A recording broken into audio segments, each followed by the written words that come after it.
Sir నమస్కారం sir. నమస్తే. Sir Posani Krishna Murali గారు మొన్న ప్రెస్ మీట్ పెట్టేటి నేను రాజకీయాల నుంచి తప్పుకుంటున్నానని చెప్పేసి అనౌన్స్ చేసేసారు.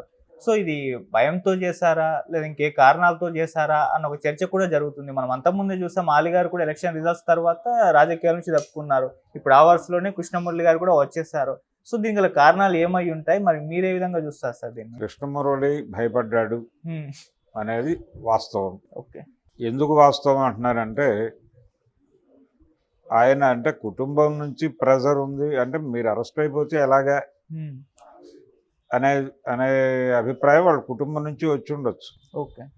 అరెస్ట్ అయ్యే పరిస్థితి నువ్వే కొని తెచ్చుకున్నావు అని కూడా మాట్లాడి ఉండొచ్చు ఫ్యామిలీ మెంబర్స్. అంత మాత్రం చేత ఆయన ఏదో రాజకీయాలకు గుడ్ బై చెప్పేయాల్సిన అవసరం లేదు. వాళ్ళ ఫ్యామిలీ ఇంటర్నల్ గొడవలు ఏంటనేది మనకు అనవసరం.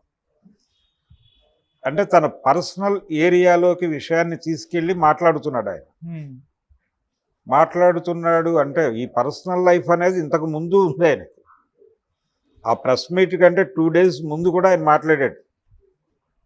ఏది తన మీద వచ్చినటువంటి విమర్శలకు సంబంధించి ఆయన సీరియస్గా మాట్లాడాడు.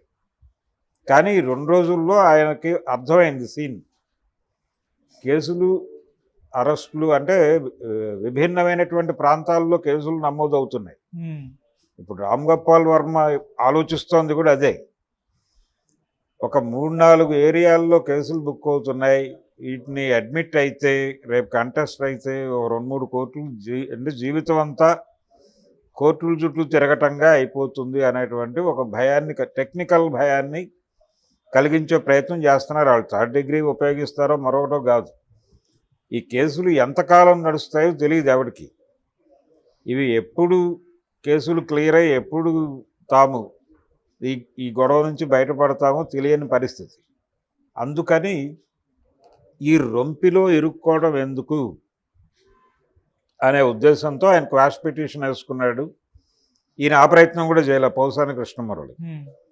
ఆయన లీగల్ ఫైట్ చేస్తున్నాడు రామ్ గోపాల్ వర్మ. అవును. వర్మ గారిని వీళ్ళతో కలపడం తప్పు.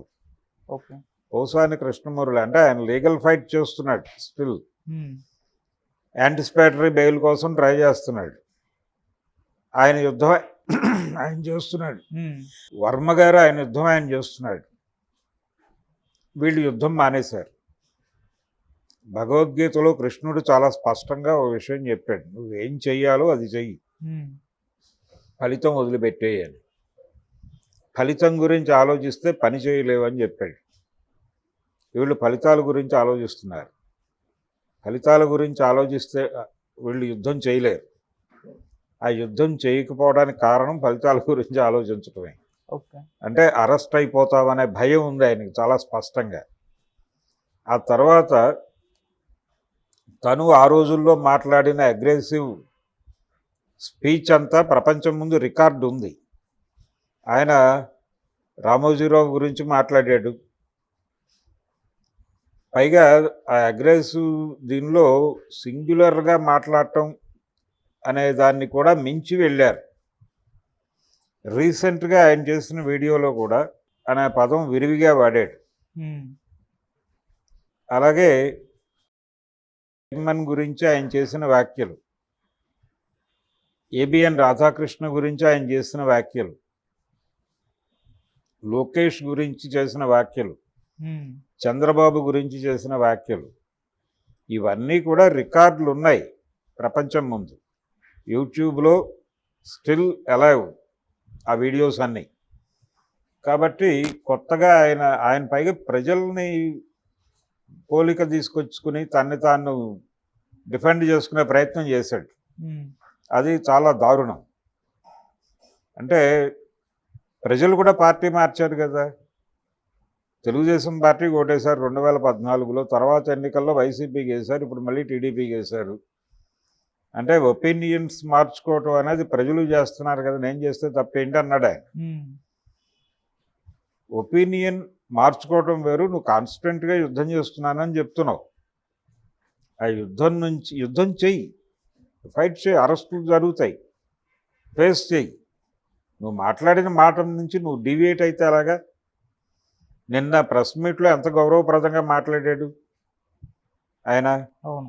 లోకేష్ తెలుగుదేశం పార్టీలో చైర్మన్ నన్ను పిలిచాడు అని కూడా చెప్పాడు. అంటే ఇంటిగ్రిటీని క్వశ్చన్ చేయాల్సి ఉంటుంది ఇక్కడ. బుల్సాని కృష్ణమురళి అనే క్యారెక్టర్ తాలూకా ఇంటిగ్రిటీ క్వశ్చన్ చేయదగ్గ పరిస్థితిలోకి వచ్చేసింది ఇప్పుడు. ఓకే. ఆ పరిస్థితిలోకి తెచ్చుకున్నాడు ఆయన తనని తాను. జనం ఆయన మీద విశ్వాసం కోల్పోయే పరిస్థితి తెచ్చుకున్నాడు. ఈ కోల్పోయిన విశ్వాసంతో ఆయన సినిమాలకు కూడా పనిచేసేది ఉండదు, అక్కడ కూడా క్రెడిబిలిటీ ఉండదు. ఆయన రాసిన మాటకి ఆయన చేసినటువంటి కథకి ఒక క్రెడిబిలిటీ ఉండాలి కదా. రచయిత తనని తాను సరెండర్ చేసుకున్న తర్వాత అతను రాసిన రచనల మీద కూడా రెస్పెక్ట్ పోతుంది. అందుకని పౌసాని తన క్యారెక్టర్ని తనే అసాసిన్ చేసుకున్నాడు స్వయంగా అన్నట్టు ప్రెస్ మీట్తో.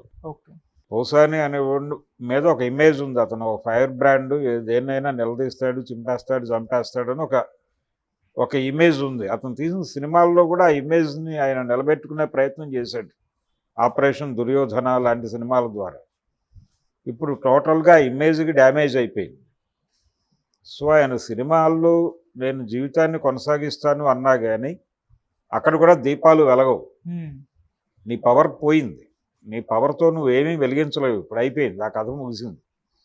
సో పౌసాని భయపడ్డాడు, ఆ భయం ద్వారా నష్టపోతాడు. ఈ నష్టం భరించక తప్పదు, ఆయనే చెప్పుకున్నట్టుగా.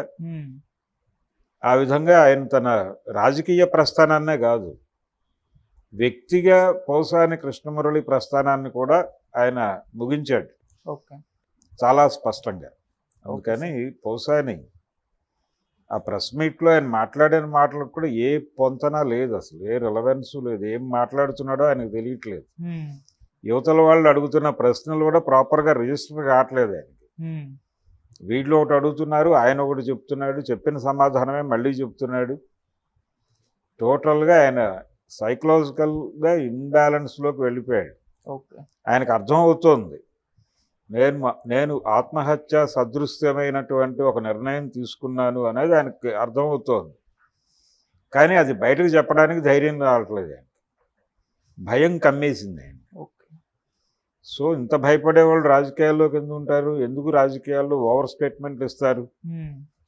ఎందుకు పరిమితులకి లోబడి ఎందుకు ఉండరు? ఓవర్ యాక్షన్ చేస్తే అక్కడ గుర్తింపు. పైగా ఇంకొక దారుణం ఏంటంటే ఆయన నాకు వైఎస్ఆర్సీపీలో ప్రాథమిక సభ్యత్వం కూడా లేదు అన్నాడు. అంటే మీరు పార్టీ మారుతున్నారా అంటే లేదు, నాకు ప్రాథమిక సభ్యత్వమే లేదు అక్కడ అన్నాడు. ప్రాథమిక సభ్యత్వం కూడా లేని వాడికి ఆ ప్రాధాన్యత ఇచ్చి పదవులు ఇవ్వటం అనేది జగన్మోహన్ రెడ్డి